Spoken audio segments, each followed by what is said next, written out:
Onward اگر آپ پڑھنا شروع کریں گے تو اللہ تبارک و تعالی نے علماء سو کی مثال جو ہے کتے کی سی دی ہے. اللہ تعالیٰ فرماتا ہے یہ جو علماء، بلعام بن باورا ایک بہت بڑا عالم تھا یہودی، اس کی مثال اللہ تعالیٰ نے دی ہے کہ اس کی مثال کتے کی سی ہے کہ اس کو کوئی چیز ملتی ہے تب بھی یہ زبان ہانپتا رہتا ہے، نہ ملے تب بھی ہانپتا رہتا ہے، کہ وہ لالچی ہے نا. یعنی کتے کا کام یہ ہے کہ وہ لالچ میں زبان باہر نکال کے رکھے، چاہے پیٹ بھرا ہوا ہو یا نہ ہو. علماء کی مثال اللہ تعالیٰ نے کتے کی دی ہے قرآن حکیم کے اندر. آپ اندازہ کریں کتنی سخت مثال ہے. ہم بھی یہ بات کرتے ہیں، پنجابی جی محاورہ ہے کتی چورانہ رلی ہے، سنے ہیں نا. یعنی چور سے بچانے کے لیے، گھر کی حفاظت کے لیے کتا رکھا جاتا ہے. جب کتا ہی چوروں کو بتانا شروع کر دے کہ فلاں قیمتی مال فلاں جگہ پہ اس کو لوٹ لو، تو اس کو پنجابی میں کہا جاتا ہے کتی چورانہ رل گئی ہے. یعنی کتا جو ہے وہ الٹا چوروں کے ساتھ مل گیا ہے. ہمارے علماء کی بھی مثال یہی ہے. وہ علماء جو اپنی پبلک کو یہ کہہ رہے ہیں قرآن و سنت ڈائریکٹ نہ پڑھنا گمراہ ہو جاؤ گے، تو یہ اس سے بڑی کیا دشمنی ہے؟ ہم غیر مسلم کو کیسے قرآن پیش کریں گے اگر ہم اپنے مسلمان بھائی کو یہ کہہ رہے ہیں قرآن ڈائریکٹ نہ پڑھنا گمراہ ہو جاؤ گے؟ کیوں کہہ رہے ہوتے ہیں؟ کیونکہ ان کو پتہ ہے قرآن میں وہ کچھ لکھا ہے جو ہمارے عقیدوں، ہمارے بابوں کے عقیدوں کے خلاف ہے.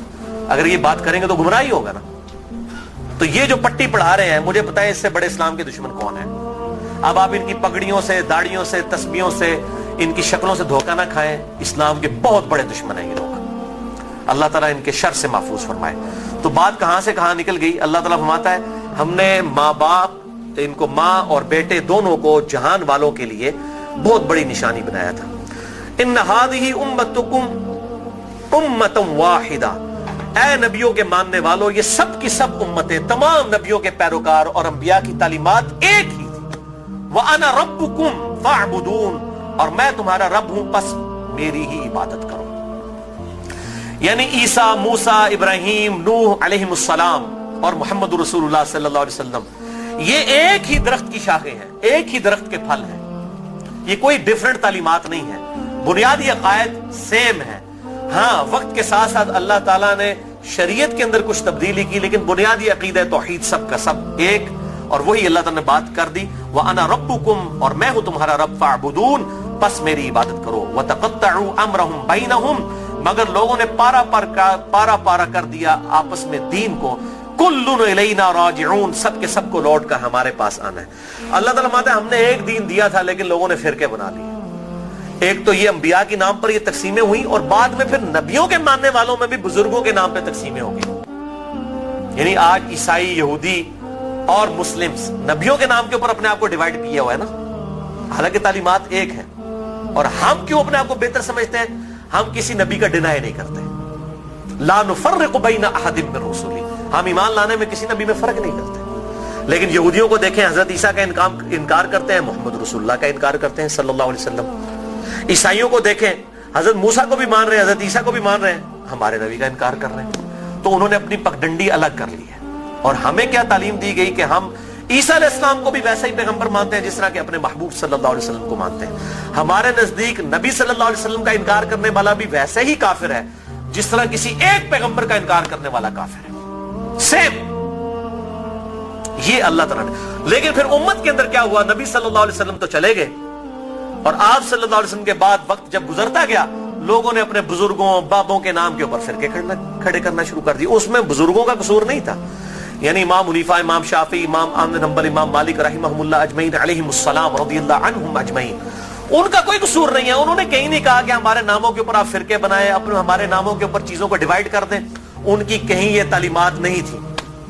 ان کی تعلیمات تو یہ تھی کہ اللہ اور اس کے محبوب صلی اللہ علیہ وسلم کو فالو کیا جائے، اللہ اور اس کے محبوب صلی اللہ علیہ وسلم کی تعلیمات کو لے کر چلا جائے. انہوں نے کہیں نہیں کہا کہ ہمارے ناموں کے اوپر آپ فرقے بنا لیں. تو میں ان کو کنڈیم نہیں کر رہا. آج جب ہم عیسائیوں کو کنڈیم کرتے ہیں، معاذ اللہ استغفر اللہ، ہمیں کبھی گمان بھی نہیں ہوتا کہ حضرت عیسیٰ علیہ السلام کی ہم توہین کر رہے ہیں. ہم تو کہہ رہے ہوتے ہیں کرسچینٹی غلط ہے، عیسیٰ علیہ السلام تو وجیہاً فی الدنیا والآخرہ، ان کا کون انکار کر سکتے ہیں؟ ان سے تو ہم محبت کرتے ہیں، ان کی محبت کو ہم اپنے ایمان کا حصہ سمجھتے ہیں. لیکن ان بزرگوں کے نام کے اوپر فرقے بننا شروع ہوئے. پھر آگے چلتا رہا کام یہاں تک پہنچا کہ اب آپ دیکھیں کہ اس حالت تک بگاڑ آ چکا ہے کہ انڈیا پاکستان کے اندر ایک امام حنیفہ رحمہ اللہ کے نام پہ فرقہ بنانے والے لوگوں کی اپنی حالت یہ ہوگی ہے، انہوں نے اپنے ادھر جو 14ویں صدی کے دو بابے تھے ان کے نام کے اوپر فرقے بنا لیے، بریلوی اور دیوبندی. دونوں اپنے آپ کو حنفی کہہ رہے ہیں. دونوں اپنے آپ کو کہہ رہے ہیں کہ ہم امام حنیفہ کے پیروکار ہیں، اور دونوں ایک دوسرے کو ماشاءاللہ کافر بھی سمجھتے ہیں، گستاخ رسول بھی سمجھتے ہیں، مشرک بھی سمجھتے ہیں، ایک دوسرے کے پیچھے نمازیں پڑھنے کے قائل نہیں ہیں، اور اسی نام کے اوپر انہوں نے مسجدیں بھی الگ کر لی ہوئی ہیں، اور اس حد تک کہ آپ مسجد کے بارے میں دیکھتا ہوں لکھا ہوتا ہے اہل سنت والجماعت، بریکٹ میں لکھا ہوتا ہے حنفی، پھر آگے مزید بریکٹ لگائی ہوتی ہے دیوبندی. یعنی آپ دیکھیں کہ کس لیول تک ڈیوائیڈ کر دیا، کس لیول تک ڈیوائیڈ کر دیا امت کو. تھوڑا آگے ہو جائے، آگے ہو جائے، آگے ہو جائے. اور میں حیران ہوتا ہوں کہ انڈیا کے 2 شہروں کی بنیاد کے اوپر امت کو ڈیوائیڈ کر دیا. یہ دیوبند اور بریلی انڈیا کے 2 شہر ہیں، اس کے نام کے اوپر ڈویژن کر دی ہوئی ہے. یہی حال اہل حدیث کا ہے. کبھی اپنے آپ کو اہل حدیث کہیں گے، کبھی سلفی کہیں گے، کبھی کہیں گے غربا اہل حدیث، کبھی کچھ. کس لیول تک بگاڑ آ گیا. حتیٰ کہ اگر آپ اب یورپ میں چلے جائیں تو وہاں 2 فرقے بن چکے ہیں، اہل حدیث اور سلفی. اور سلفیوں میں بھی 2 ہیں، ایک تقلیدی سلفی ہیں اور ایک غیر مقلد سلفی ہیں. اور ابھی ایک اور شوشہ چھوڑا ہے مدخلی.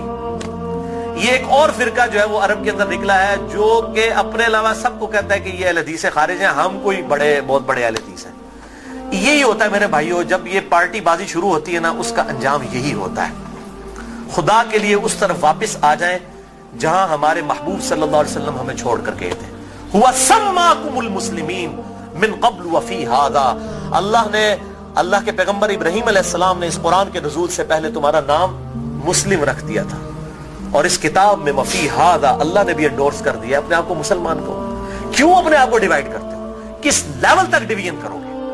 پہلے کہتے تھے جی اگر ہم سنی شیعہ کی ڈویژن نہیں کریں گے تو پتہ کیسے چلے گا، چلو جی وہاں بھی مسئلہ حل ہوا. پھر آگے گئے جی نہیں اگر ہم حنفی شافی مالکی حنبلی اہل حدیث نہیں کریں گے پتہ کیسے چلے گا، چلو وہاں بھی مسئلہ حل ہو گیا.